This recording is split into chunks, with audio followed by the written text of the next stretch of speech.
Thanks for having me.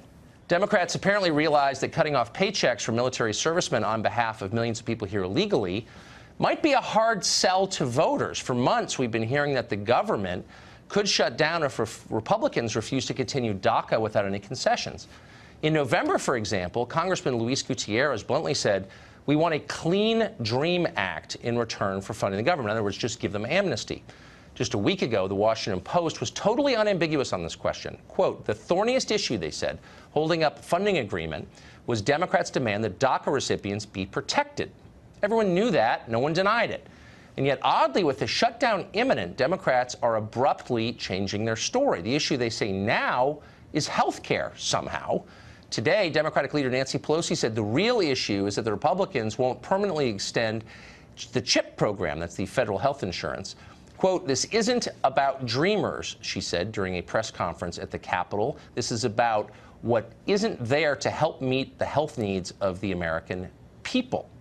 Does anyone really believe that? We'll answer that. No, no one believes that because it's not true. Well, America isn't the only country with a major political split over the question of who comes in and under what circumstance. It's not the only country where its leaders baldly lie to its own people about the effects of that immigration. Yesterday, for example, in Sweden, a police station was hit by a grenade attack. That's more common than it has been. Explosive attacks have, well, exploded in the past few years as Sweden has welcomed a massive number of immigrants into its once famously placid society. This has caused a lot of effects, some of them political. We recently spoke to a man called Hanif Bali. He's an Iranian immigrant to Sweden who, maybe unlikely as it is, has become a leader, a celebrated one, in the push for tougher immigration laws there. Watch. What is the problem with Sweden's immigration system now? So there are many problems. It's very hard to define one, but the biggest problem is the amount of immigrants that are coming in.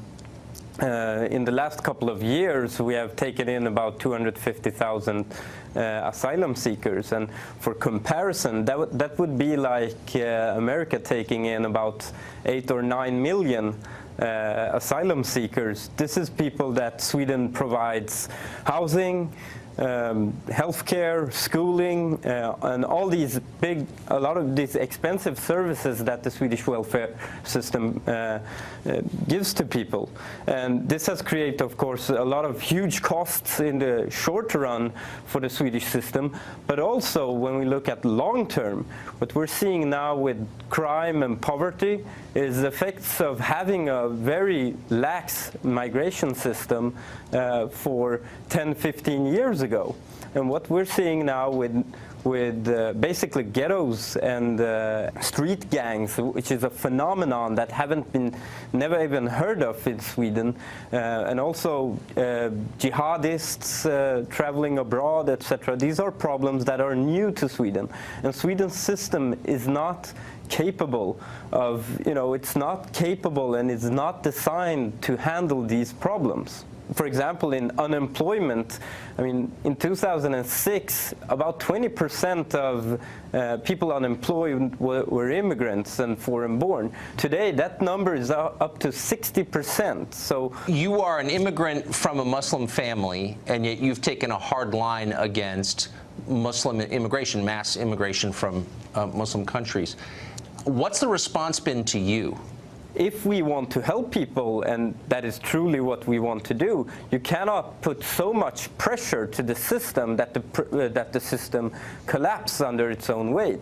And the response I've been having, because I'm, merely putting this statement out that's saying, look, there's a limit to how many people you can take in, has been to call me basically Uncle Tom, a house nigger.